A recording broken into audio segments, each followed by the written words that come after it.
नमस्ते बच्चों। आज हम दुख में हार न मानो पाठ के प्रश्नोत्तरों पर चर्चा करेंगे। तो चलो शुरू करते हैं। कविता में से का प्रश्न संख्या 1 हम देखेंगे।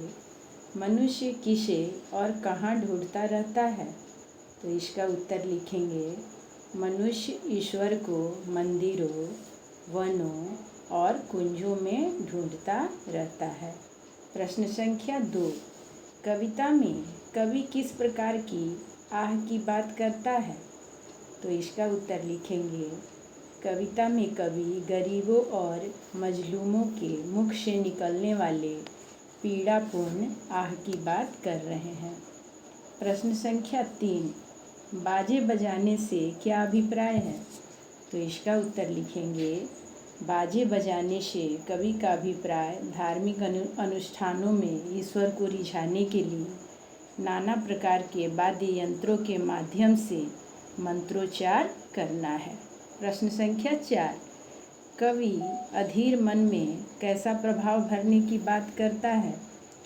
तो इसका उत्तर लिखेंगे, कवि करबद्ध होकर ईश्वर से प्रार्थना करते हैं कि उनके मन में ईश्वर ऐसा प्रभाव भर दें कि सुख में नहीं वह अति उत्साहित हो और दुख में नहीं हार मान जाए। सुख दुख दोनों ही स्थिति में वे सदा ईश्वर का स्मरण करते रहें। प्रश्न संख्या 5 का क देखेंगे, कवि ईश्वर द्वारा किसी के आंसू बनकर बहने वाले रूप को क्यों नहीं देख पाया?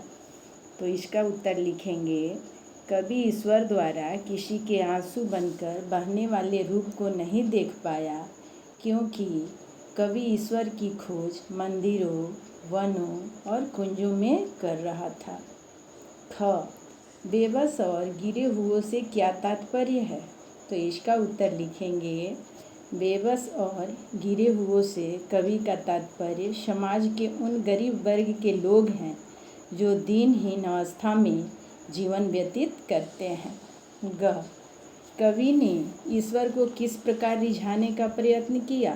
तो इसका उत्तर लिखेंगे, कवि ने ईश्वर को रिझाने के लिए नाना प्रकार के वाद्य यंत्रों के माध्यम से मंत्रोच्चार किया। घ, ईश्वर को प्राप्त करने के लिए हमें क्या करना चाहिए? तो इसका उत्तर लिखेंगे, ईश्वर को प्राप्त करने के लिए हमें मानव सेवा करनी चाहिए क्योंकि मानव सेवा ही माधव सेवा है। अंग, स्वर्ग देखने के भाव को स्पष्ट कीजिए।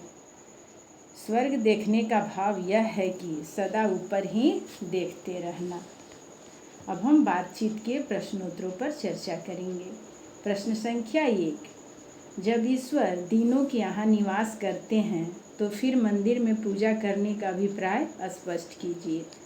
तो इसका उत्तर लिखेंगे, ईश्वर दीनों के यहाँ निवास करते हैं फिर भी लोग मंदिरों में भगवान की पूजा करने जाते हैं क्योंकि मंदिर में पहुंचकर भक्तों का मन पूर्णतः भक्ति में लीन हो जाता है। उदाहरण के लिए हवा सभी जगह होती है फिर भी मनुष्य धूप वाले स्थान को छोड़कर छाया में जाकर बैठना पसंद करता है। प्रश्न संख्या 2, कवि ईश्वर से कष्ट सहने का वरदान मांगता है, उन्हें दूर करने का नहीं, कारण पर चर्चा कीजिए। तो इसका उत्तर हम लिखेंगे, जीवन है तो कष्ट आएगा ही आएगा। इस सच्चाई से कभी परिचित हो चुके हैं, इसलिए वे ईश्वर से कष्ट दूर करने की प्रार्थना नहीं करते बल्कि कष्टों से लड़ सकने की शक्ति की याचना करते हैं। प्रश्न संख्या 3, कवि ने कठिनाइयों और दुखों से भरे इतिहास को सुयश क्यों माना है? तो इसका उत्तर लिखेंगे, इतिहास इस बात का प्रमाण प्रस्तुत करता है कि जितने लोगों ने इतिहास के पन्नों पर अपनी सुकृति लिपिबद्ध की है उनका जीवन कठिनाइयों और दुखों से भरा रहा है। कवि को कठिनाइयों और दुखों में उज्जवल भविष्य की छाया दिखती है। अब हम भाषा की बात प्रश्नोत्तरों पर चर्चा करेंगे। प्रश्न संख्या 1, कविता में से कोई 4 शब्द लिखिए जिनमें अनुस्वार अथवा अनुनासिक का प्रयोग हुआ है। क, कुंज, संगीत, आंसू, ढूंढता। प्रश्न संख्या 2, नीचे दिए गए शब्दों का सही समानार्थी शब्दों से मिलान कीजिए। वन का अरण्य, चमन, उपवन, मान, सम्मान, संगठन, एकत्र, यश, प्रसिद्धि। बेटा, अब हम जीवन मूल्य प्रश्नों पर चर्चा करेंगे। प्रश्न संख्या 1, अभिमान रिश्तों की मिठास को समाप्त कर देता है, कैसे? तो इसका उत्तर लिखेंगे, रिश्तों की मधुरता के मूल में कोमल भावनाएं छिपी होती हैं, न कि अभिमान और धन दौलत।